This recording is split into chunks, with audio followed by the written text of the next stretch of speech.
Hello everybody, Doug here.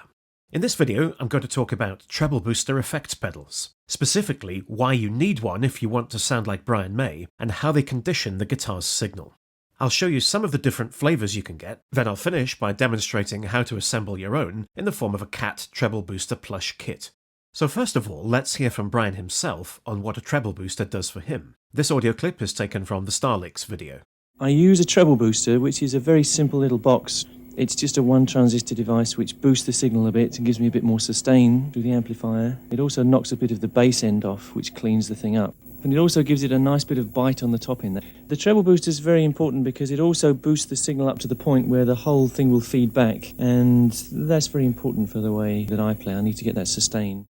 So the treble booster has three effects on the signal. It amplifies frequencies between about 1 kHz and 10 kHz, sometimes referred to as the guitar-friendly range. It overdrives the amplifier into distortion and improves sustain.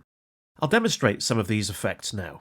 Firstly, the higher frequency amplification, or boost. As I pluck the top E string, listen to how the clarity and presence of the signal improves when I switch the treble booster in.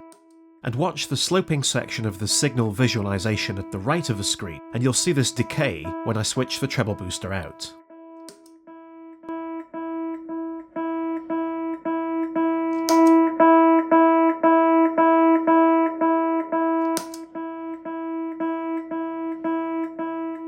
Next I'll play some chords with and without the treble booster in circuit to demonstrate the overdrive effect. The mini trisonic pickups fitted to my 3/4 scale Red Special replica are a bit brighter than the full-size versions, so the effect isn't quite as pronounced.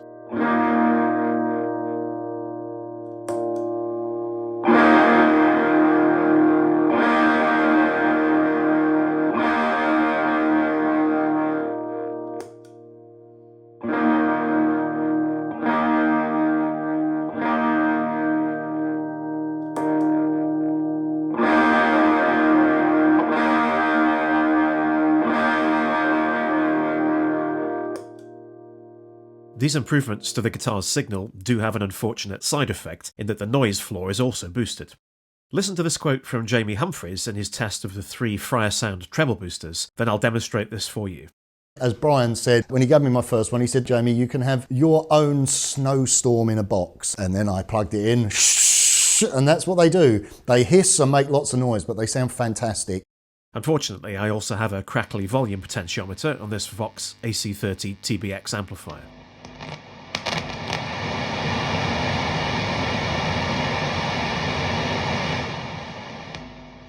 Let's talk briefly about the electronic circuit in layman's terms now by referring to one of the most straightforward and highly regarded treble boosters, the Dallas Rangemaster. If you are considering guitar and amplifier electronics as a hobby or boutique business and you want to research, design and build your own treble booster or other effects, then I recommend this book, Electronics for Guitarists by Denton, Dailey. The author has an academic background, but also plays guitar, so all the essential underlying math and physics are presented in context, but are also made relatively easy to digest. I don't intend to cover any of that in this general overview video, but looking at pages 66 to 69, we can see that the treble booster circuit is, as Brian mentioned earlier, a single transistor-based amplifier circuit. In electronics terms, it is a voltage divider biased common emitter amplifier circuit. I've highlighted the voltage divider section and some other notes in yellow in this circuit diagram.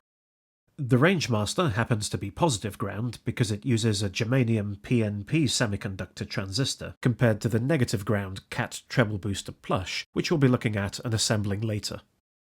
In simple terms, the transistor offers a means of allowing additional current to flow into the circuit, which can be used to boost an incoming AC signal, and the capacitors act as filters to preferentially pass AC signals above certain frequencies. Sometimes these are referred to as high-pass filters. Now let's take a closer look at a selection of 8 treble boosters which are associated with Brian May. 5 of these are standard stomp box style enclosures, and 1 is a strap-mounted unit designed to connect to a wireless transmitter body pack. Most of mine are hand-built, including this Friar Guitars Treble Booster Super, dating from 2015. Straight away you can see that there isn't much inside because the circuit is so straightforward. Greg has chosen to pot the electronics in black epoxy resin to make them more robust. Next up is the unit I used in my earlier demonstrations because it has a foot switch which operates a true bypass function. This unit was the first treble booster I bought. It was hand-built by Nigel Knight in 2013 under license from Fryer Guitars, and is related to the Dallas Rangemaster circuit. Nigel has also chosen to pot the electronic components with black epoxy resin to make them more robust. The third treble booster I'm showing you here is a Cornish TB83 style replica which deploys a silicon NPN BC149 transistor, and sometimes people refer to treble boosters by the transistor designation. As with the Fryer Guitars units, it's housed in a stomp box enclosure designed to be mounted on a pedal board. It has no on-off switch and no potentiometer to adjust gain, as with the Rangemaster styled units. This particular unit was made by Mark Reynolds, and he recommends using a BC149 based treble booster with Deaky amplifier replicas. Next up is a relatively recent innovation, the KAT Treble Booster Classic, which is sold by Brian May Guitars. It offers 3 boost levels from 3 different eras of Brian May's Queen sound, and these are selectable via a slide switch and a rotary control knob.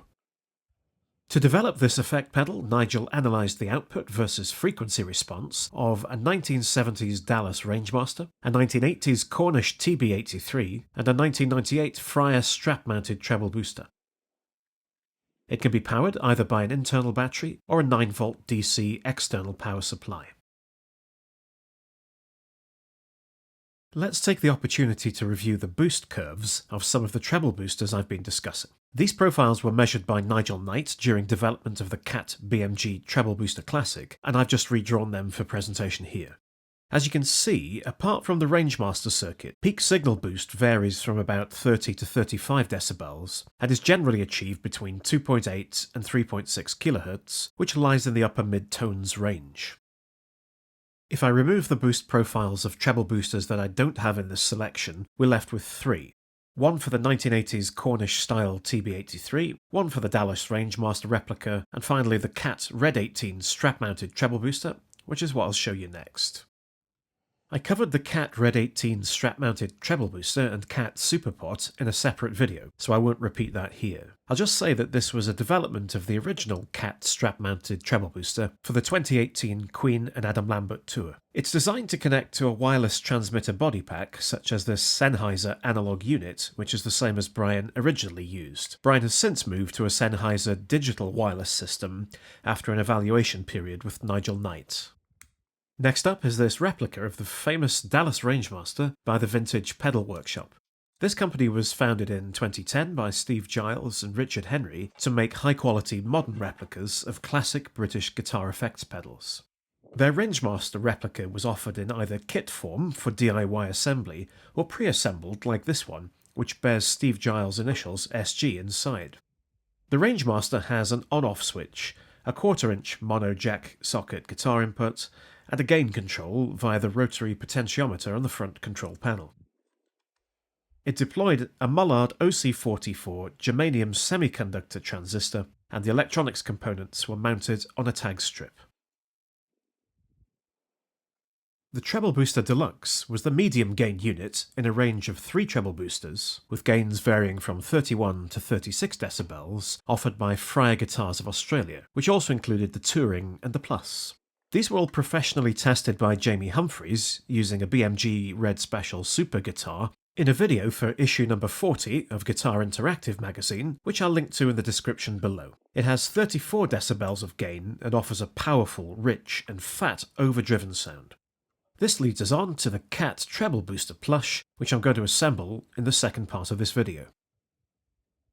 It has a similar heritage to the Fryer Guitars treble boosters reviewed by Jamie Humphries, and offers 33 decibels of gain from its silicon BC239 transistor. If you want to order one of these kits, head over to the KAT website, www.deakyamp.com, and select Products, KAT Kit TB Plush DIY. The kit is very good value at just under £50, excluding shipping, and really should be your first choice over any other brand at this price point. Remember, Nigel Knight is an electronics engineer, and he designs, develops and maintains Brian May's rig components, his Vox AC30 amplifiers, and is entrusted to work on the Red Special guitar itself. The kit comes with comprehensive 20-page assembly instructions illustrated with photographs in PDF format. These are free to download, so you can review them before committing to buy if you're unsure about any aspect of the build. Nigel has made his own YouTube video illustrating how to assemble this kit, and I'll link to this in the description below. It's about 5 minutes duration and there is no commentary on it. I'm browsing the instructions here very quickly so you can see what to expect, but I won't refer to these during this video.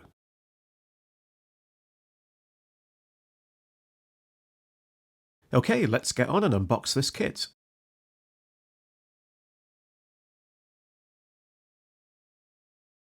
It contains a powder-coated and silk screen-printed steel enclosure, plastic battery box and drawer, 2 1/4-inch jack sockets and lock washers, custom printed circuit board, capacitors, resistors, a BC239 transistor, some rubber feet, screws and pre-twisted connecting wire. And you also get the obligatory KAT bumper or fender stickers. I'm using the same equipment to test and assemble the components that I used in the DK amplifier circuit board video, so I won't talk about these again. You can see everything required in view. Just a note that I prefer high lead content solder because its lower melting point makes it easier to work with. It isn't necessary to test the electronic components because Nigel has already done this to pre-select the best quality items for this application. That said, I'll test all the components, then lay them out in the correct position on an enlarged circuit diagram to make it easier to identify them prior to loading onto the circuit board. I'll read out the component values as you watch me do this. C4 and C6 are both 47 microfarad, C2 1 nanofarad, C1 4.7 nanofarad, C5 4.7 nanofarad, and C3 47 nanofarad.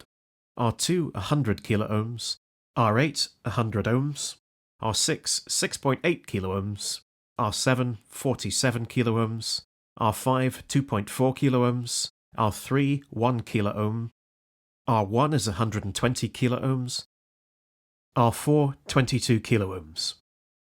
Testing the 2 transistors supplied with the kit, we find that they have very high gains, with one measuring nearly 500 and the other 465. Also notice that, unlike the germanium TO1 CAN transistors used in the DK amplifier build, these silicon BC239 transistors have zero measurable leakage current. Moving onwards into the assembly, just a word about the circuit board. It's double-sided with plated tracks and solder resist to stop the solder going where it isn't wanted.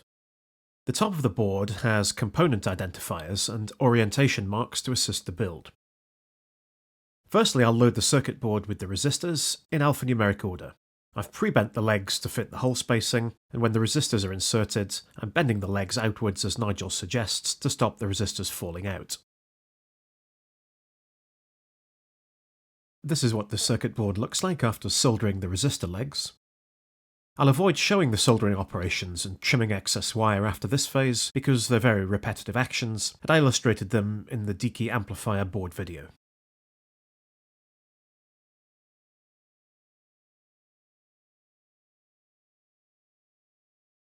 Next up, we'll load in the capacitors, starting with the non-polarized ones, then the larger polarized electrolytic capacitors. They have a plus leg and a minus leg, the plus leg being the longest and the minus leg the shortest.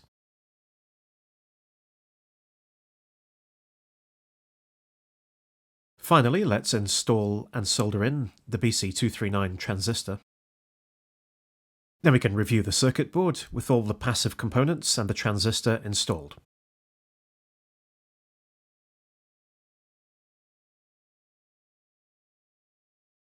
Next up, we'll install the 2 1/4-inch mono input and output jack sockets.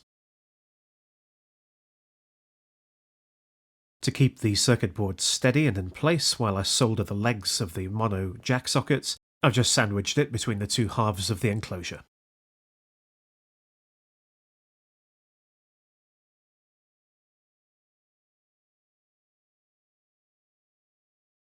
Once again, let's take the opportunity to review the circuit board before we move on. That looks good, so let's move on to prepare the twisted cable to connect the battery box.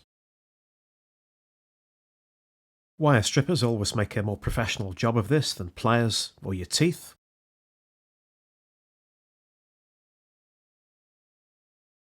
So we'll tin the wires, insert them into the PCB, and solder them in. Once that's done, again, quickly review the boards. All looks good, we'll move on. The final bit of soldering is the other end of the twisted red and black cable. We'll solder that onto the terminals of the battery box. To complete this treble booster unit, we'll install the printed circuit board and components and the battery box into the enclosure. Screw the battery box in place using the 2 screws provided. Mount the locking washers onto the jack socket threads. Align the output jack with the hole in the case that has bare metal showing. This is to ensure that the box is properly connected to the signal ground, otherwise the unit will hum. Mount and tighten up the securing nuts. Put the 2 halves of the enclosure together and insert the 4 screws.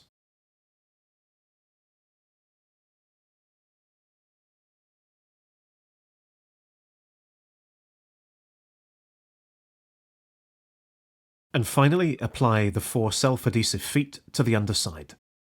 Well, that's the assembly of the KAT Treble Booster Plush complete. I hope you found the content in this video useful. There are numerous professional demonstrations of Brian-made treble boosters on YouTube, including Jamie Humphries' review of the 3 Fryer sound units for Guitar Interactive. That's all from me, so thanks very much for watching.